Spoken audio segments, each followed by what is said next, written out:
Welcome back to the channel. In today's video, we're going to focus on something that a lot of people have been debating about recently. I've seen on the timeline, in the comment sections, different content creators, which is better, the Fara from Cold War or the Cold War C58, which is brand new, kind of part of this recent battle pass. And a lot of people have debates going back and forth. So we're going to take a look at several different aspects and kind of give you a better idea of if you should be using one over the other. Obviously, at the end of the day, both of these are great. If you're debating about them, more than likely they're both good, but I'm going to go ahead and talk about some of the different factors that'll kind of lead one player in one direction over the other. If you enjoy the video, learn something new, please do me a favor, hit the like button. If you're brand new, want to find your way back, double check, make sure you are subscribed with notifications on. Just as a heads up, this video does have a sponsored segment. So JGOD RTX did sponsor this video. They hooked me up with an RS RTX 3080 card, but one of the key features of RTX cards is that you have the NVIDIA Reflex low latency. There's a time between when you actually do something on your mouse that it actually transfers over, same thing with your controller, and then the lower the latency, the faster it will register. You can see with Reflex on at a very high refresh rate, you can get it as low as 18 milliseconds, that overall latency. This also impacts your shots when it comes to sniping. How quickly you pull that trigger before it actually registers.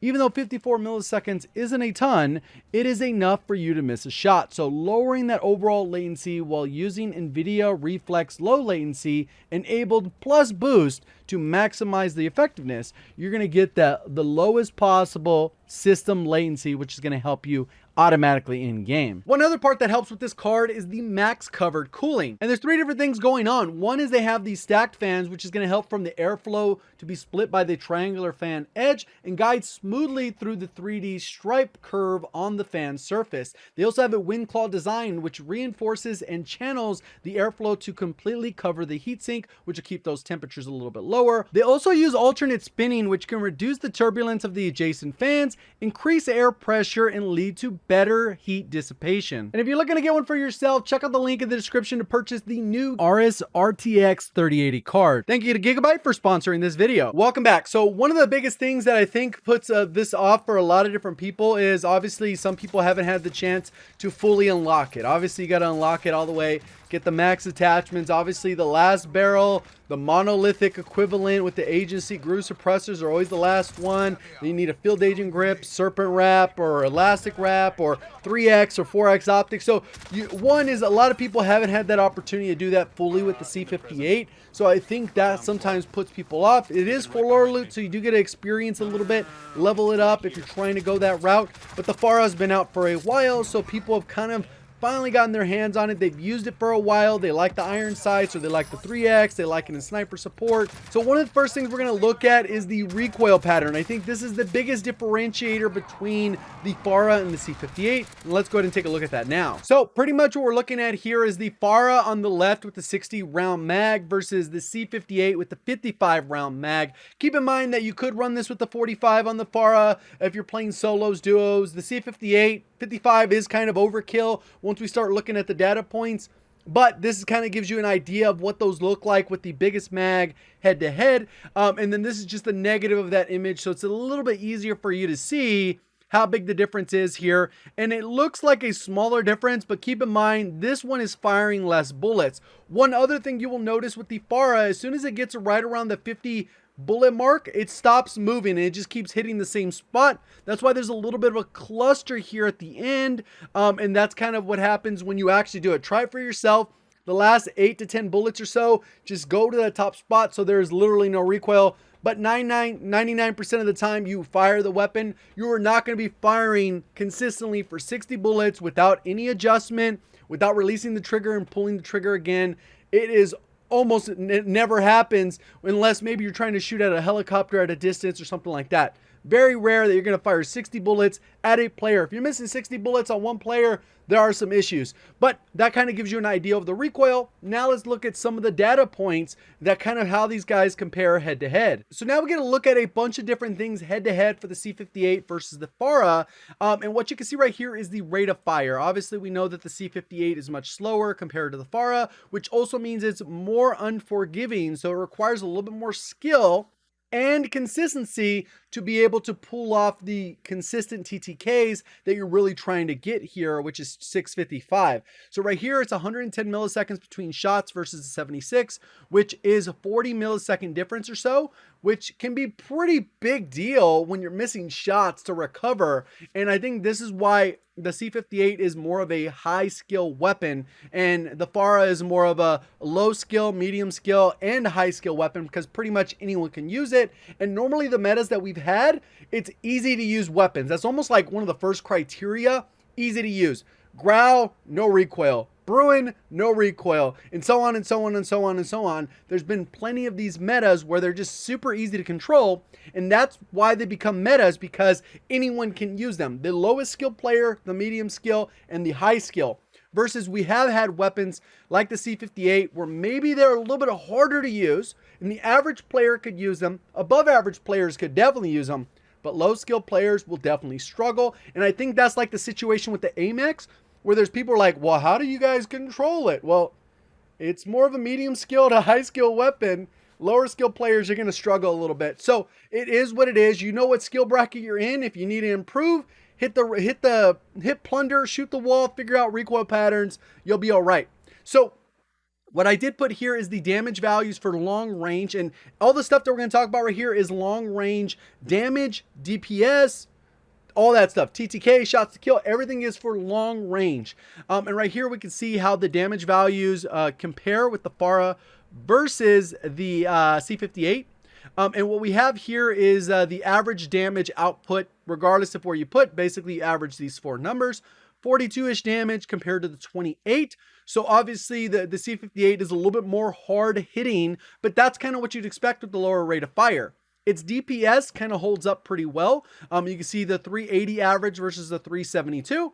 So they're actually pretty even. It's almost a negligible difference because those rate of fires make up for the fact that one does more damage and one does less. If we're shooting the limbs, you can see that the Fara comes out on top. If we're shooting the stomach, the Fara is basically tied. And then once you start getting chest shots involved, that's when the C58 starts to kind of take the lead, even though if it is a negligible one, and if you get headshots, boom, you're doing tons of damage. But that's obviously kind of how high damage weapons work. They have a high risk, high reward because of that penalty component with the rate of fire. When it comes to the practical shots to kill, this is primarily the most common number of shots it's going to take to kill. If you get one headshot in the mix, it can actually lower this number. So that's kind of what puts the C58 ahead, is because you can get stupid fast time to kills versus with the Fara you need two. But given the fact that if you're landing one headshot, more than likely you're going to hit two because of how fast the bullets come out and where you're aiming, it could lower the TTK for that as well. But that's a little bit different there. So if we focus on the regular TTK, you can see the C58 is going to come out a little bit faster, but for every shot missed, you're penalized significantly. So you would add a shot to this. So 655, if you missed one bullet or four bullets in the mix, you're adding 400 milliseconds on there. So it's over a second to kill. Same thing with this one. If you missed 4 shots, 5 shots, you would bump this up by about 300 and you'd still end up with 980. And so overall, you're getting close, depending on the number of shots you're missing, that the Fara can actually be a faster time to kill weapon, depending on your skill level, how accurate you are, how far the player's away. There's different variables you have to factor in.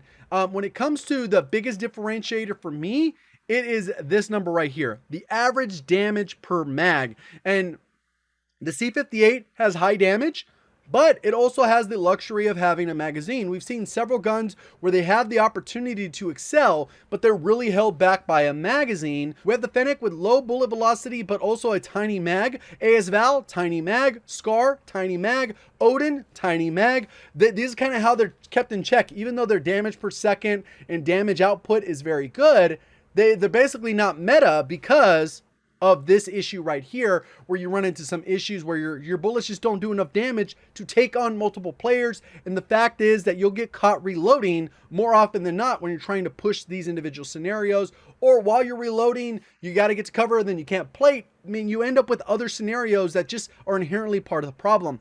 Normally, most of the meta weapons are right around the Fara is. It's right around that 1500 to 2000. That's where most of the metas have sat before in the past. So Fara is perfectly within the meta, and you can see the C58 is very good in this category. It excels well beyond, because they've given it a 55 round mag instead of capping it to a 45 that we saw with the AMAX. So definitely can get away with the 45 round mag because of this number, as long as you're very accurate, because you don't want to be wasting any of those bullets, because each bullet wasted is just losing that damage per bullet. The other differentiator is the Fara comes out ahead, which is what we just saw, which is the recoil patterns.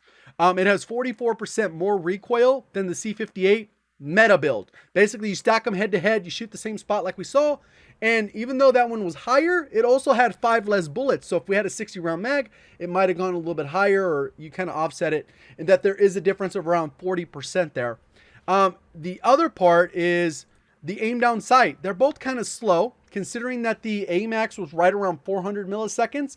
This one's coming in at 430, 2 frames slower at 60 FPS, and the Fara is very slow. So this is where you might want to use the Liberator to speed that up, or maybe use an elastic wrap instead of an underbarrel. I mean, you kind of have to make some choices, or just deal with it that it's going to be slow, because at the end of the day, normally when you challenge people at range, the aim down sight isn't really the biggest penalty, unless it's like super slow, like 600 milliseconds or something, where you actually see your character, you feel their pain as they're aiming down sight.